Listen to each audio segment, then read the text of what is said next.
Welcome to the Chamber of Schenectady County's Business Advocacy Council interview with Peter Vroman, who is a candidate for the 111th State Assembly District. I'm Jack Aernecke, and I'm pleased to be your host today. The Chamber's Business Advocacy Council is bipartisan and issue-focused, and today we'll be talking about issues that affect businesses in Schenectady County and indeed around the capital region. Pete, thank you very much for joining us today. It's very good to be here. Thank you, Jack. Businesses, one of the big issues for business is education. They need an educated workforce in order to be competitive locally, nationally, and globally. Workforce development is a high priority for businesses because of that. In the Assembly, how high a priority would education be for you? Well, as far as the Assembly, very, very big. As far as a parent, I have 6 children, 2 in college, 1 with special needs. So I'm very aware and have been aware for numerous years now about the importance of education.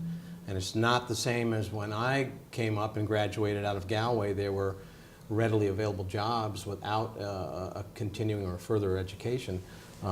It's very, very important that our children are given the tools to succeed in this workplace, and it's getting harder and harder without a secondary education, certainly a further education.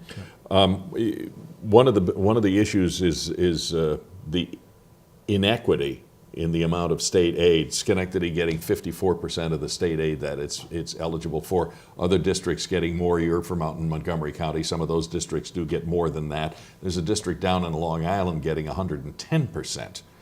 Legislative leader, I think, is involved with that. How do you view the whole gap elimination thing? How do you see getting that more equitable? Well, we're stuck with it right now. It's already in place. That is something that we all need to talk about and make it equal. I know recently there was some pre-K funding that became available. It was $340 million. And I believe $300 million of that went downstate, kind of leaving us with the short end of the stick up here. Listen, these things all have to be, we have to talk, and things should be equal. I realize some school districts might be better off than other ones, but that should not preclude them from getting whatever aid that they could, definitely. What about graduation rates? Generally, it takes 15% of students in Schenectady County specifically take more than 4 years to graduate. In the city school district, it's 41%. What about the culture of education? You as a legislator, do you see any role that you can play in that? I would play whatever role I can as a legislator. I believe that education starts at home with proper role models, a proper community to show the education, how important the education is for children. As a legislator, yeah, we can put laws in and all, but I think ultimately it starts with the community and at home with schools. I would do whatever I can do, certainly, to help out. As a parent, I'm sure you've had some experience through your kids with this thing called Common Core. What's your thought on Common Core? You know, I think it's a bad, listen, standards for education are a good thing. I want my children to have the same tools when they get out of Canajoharie as other students do throughout the state and throughout the country. So standards are a good thing. I think Common Core was implemented in a mysterious type of haphazard way that was confusing to me as a parent, very confusing for the children. I have an 11-year-old son who had so much anxiety over Common Core testing. And then he brought some of his homework home, his math homework home, and I had anxiety over it as well. So I think it needs to be pulled back, looked at, refined, polished up, and then put a good product out there. Include the educators, certainly. Include the parents as well on what they think. But the educators, I don't think were as involved as they should have been in the implementation of this Common Core. So just to clarify, the overall concept of Common Core is something that you would support. The broad overall concept, it was the implementation and a lot of the little nuts and bolts that you were opposed to. You know, yes, the implementation is bad. I am for standardization and tools, and if this is a method to do that, and a method that we can all understand, including the student and the educators, and then the yes, parents. and the parents, of course, then I'm definitely for that. Okay. Yeah. How would you like to see, what would your priorities be in attacking that in the legislature? Well, it's definitely a public forum with the people that do that for a living to get their opinion on how to implement this. I'm not an educator other than a parent. I guess you are somewhat of an educator, but I think it would be a forum to bring the professionals in, bring parent groups in, student groups in, and see what we can do, see if we can work together and talk it out, and put out a good product that everybody can agree with. Realize not everybody's going to be happy. I learned that early on as a young supervisor. Not everyone's going to be happy, but I think we could do a lot better job, certainly. Okay. Do you think you can overcome the fact that at this point the United States is the 22nd nation, 22 nations are ahead of us as far as science and math go, and 19 are ahead of us as far as reading goes in the secondary school level? That's something that's not a statistic that's to be envied, particularly in a country that considers itself to be a well-educated country. Through those initiatives, do you think you can overcome some of that, if not all of it? I would try my hardest to do that. The way we've fallen behind, I don't know whether it's been the culture or the last 20 or 30 years, but it seems like standards have somewhat relaxed with education and parenting. I think that, yes, but we all have to work together, and we all have to be on the same sheet of music, really, to get that done. Yeah, not an easy task, but I would do whatever I could to help out and to get this group and this forum together to push it forward. Like I said, tools, I'm all about the standardization of tools, so everybody's children have the same tools when they get out of high school to go into life.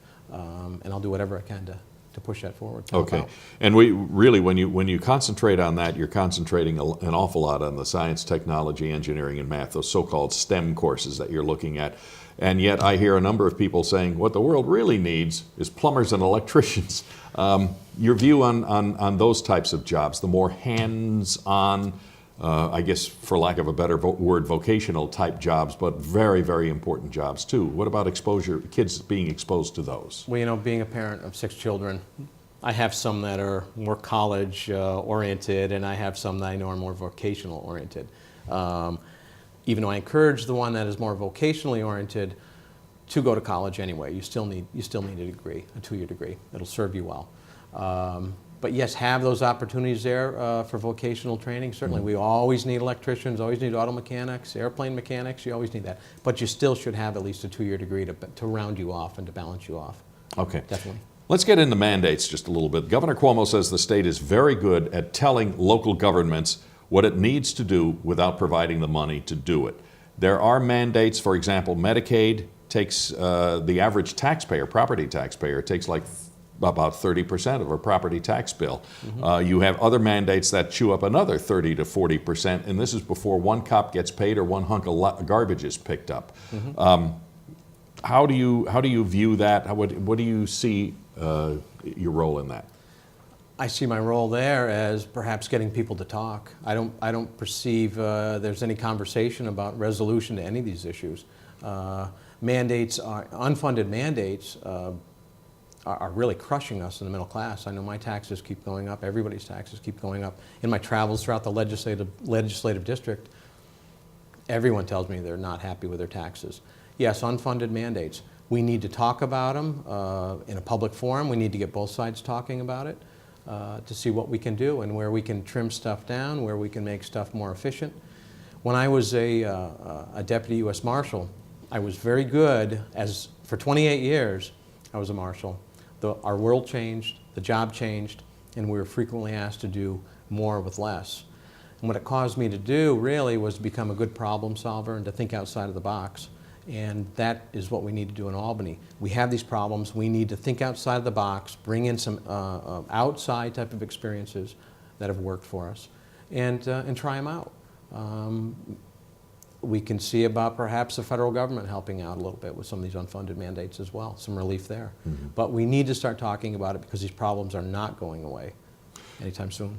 New York State is one of the very few states, if not the only state, where the counties pay fully their share of Medicaid as opposed to the state paying the entire thing. When you have a county paying for it, it's on the backs of the property taxpayers. If you have the state paying for it, it's on the backs of everybody through income tax. Should the state take over that $7 billion Medicaid bill? We'd like to see that. We certainly need relief in these counties. I'm out of Montgomery County right now, and they're crushed. They're at the bottom of the barrel economically. Things are very tough out there. I would like to see the state pick up their share, certainly, and come in and help us out. Mm-hmm. And what about some of the other things? You did mention you have a special needs child. I do. Are there mandates that you can take advantage of for that special needs child? You know, that's the thing about mandates. People need them. There are certain people that really, really need them. And how do you go in there and cut something down when people absolutely have a need for this stuff? We have to be creative. We have to think about it. Yes, I have a child with special needs, and the mandates helped out. Early intervention helped him out greatly to get diagnosed. We're very thankful for that as well. But there has to be a way where we can go in there and get outside sources of funding, perhaps from the federal government, perhaps from the state, to help fund these things. Okay. Yes. And as far as we're dealing with this. If you're able to deal with this and at least control property taxes or even property tax increases, that will have an impact on economic development. Do you feel that? Just run that. Well, if you're able to at least control taxes, if not cut them, that would open the door to more economic development, getting more private companies involved, interested in a community. Definitely. If we can make it appealing to business to come here and lower tax rates or whatever, absolutely, so we can get more jobs and ultimately get them paying taxes, absolutely. Okay. What about as far as attracting companies is concerned? Montgomery County seems to be a county that's hurting as far as that area is concerned compared to some of what's going on in Schenectady and in Albany. Are there any proposals that you would have for all of the counties that really would try and help open the door to economic development for the area, for your district? Yes, I would love to see. What I had thought about was the idea of a commercial corridor in the thruway. We have this thruway, this underused resource for us commercially that, I think we ought to be utilizing more in the form of a commercial development out there, a commercial corridor, if you will. In 19 years of driving the thruway from Canajoharie to Albany, back and forth, I saw nothing happen out there in that amount of time, really, except things just kind of sliding towards the river. And we have this beautiful resource out there and this beautiful area out there. It's not far from the capital region. Definitely I would do whatever I could to encourage jobs, because I think jobs are truly the answer. In the minute we have left, why should a member of the Schenectady Chamber vote for you? Well, like I said, I've always been very creative and innovative. I'm a local guy. I've been creative and innovative in my problem solving and doing more with less. Spent a lot of time in Schenectady, very fond of Schenectady, here as well, over here in Proctor's. I was endorsed recently by the NFIB, the National Federation of Independent Business. I'm very proud and honored to have that endorsement. In my travels through the legislative district, meeting people, talked to a lot of business folks, and it's the same all over. New York is a tough place to do business in. There's not a lot that we're doing with the older businesses that have been established here for a long time to encourage them to stay, such as fiberglass industries out in Amsterdam. So I'm a strong independent voice, local guy, and I'm very good at thinking outside the box and creative problem solving, and that is what we need right now in our state government, because we're in quite a mess down there. All right, fine. Thank you very much, Pete Vroman, for taking the time to talk to me today and to share your thoughts and ideas on issues facing us in Schenectady and in the Capital Region. To see interviews with candidates for the New York State 46th and 49th Senate District, 110th, 111th, and 112th State Assembly District, and New York's 20th Congressional District, please visit www.schenectadychamber.org. And please remember to vote on Election Day, Tuesday, November 4th.